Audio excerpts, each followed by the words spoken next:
I still see a substantial amount of people whose lives have been completely ruined by these drugs, and that number just seems to be growing.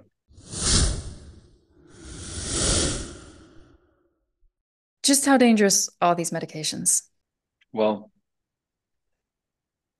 in the short term, and what I would say is, when they're used within the period that they were studied in the clinical trials, usually about 3 months, I'd say they're pretty safe. I mean, people can look at the drug labels and they can see that there is an effect, there are risks, but they're few. The risks that are common, things like nausea and such, they're not that significant. So within that short period of time, I'd say they're relatively safe to use.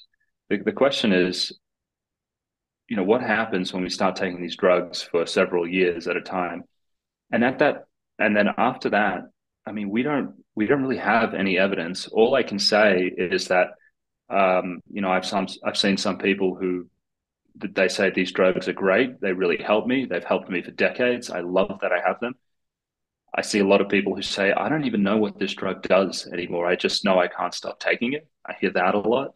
Mhm. And then now more so than ever, just with what I do, I see people whose lives have been completely ruined by these medications where they've taken one drug, it's led to side effects, the side effects were misdiagnosed, they were put on another drug, and they just kept on accumulating medications until they're on six or seven and were severely disabled.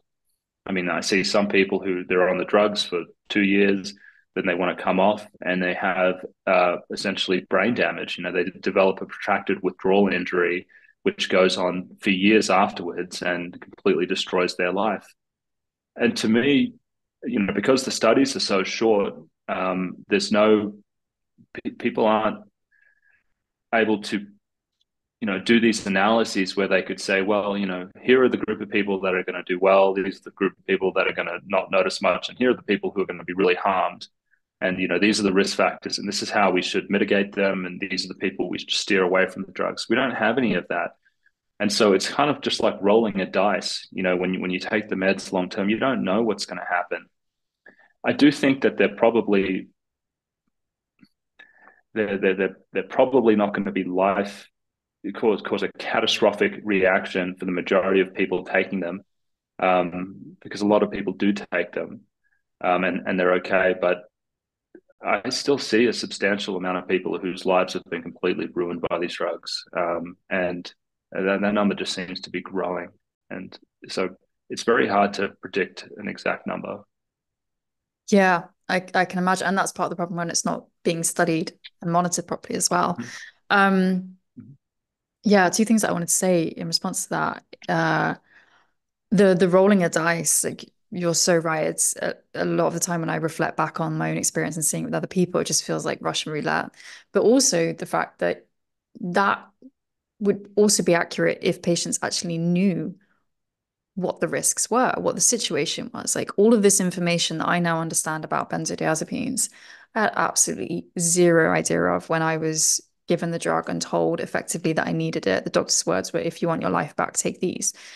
And so it's not only rolling the dice, it's doing it in a way where patients don't actually have any idea that their life is on the line with this roll of the dice. And it comes into this argument, this topic of informed consent, which is tricky if a lot of medical professionals aren't aware of the issues either, aka they're not even aware themselves that they're rolling the dice. Where do you think that disconnect from the reality of what's happening around the world to all kinds of people is not matching up to the informed consent and the awareness both by medical professionals and by patients?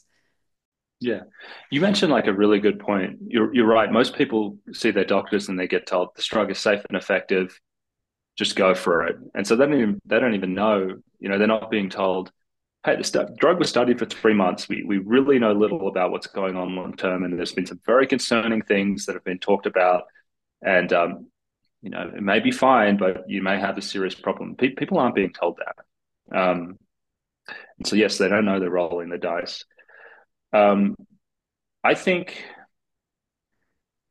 what's happening? I mean, there's just this huge gap. I mean, the drugs come onto the market, they're studied for 3 months. People hear they're safe and effective. Doctors assume FDA wouldn't put this on the market unless these drugs were safe and effective and good to go.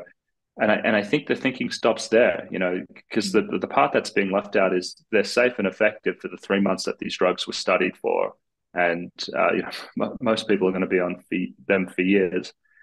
And then and so you've got the FDA who seem to be governing, who can talk about the drug for the first 3 months, and then the rest of it is unknown, and there's no groups out there, I guess, aside from the patients who are now harmed, who are talking about these unknown, kind of unquantifiable problems that are happening, these anecdotes, and I think doctors are being told to sort of ignore, that doctors aren't hearing about them.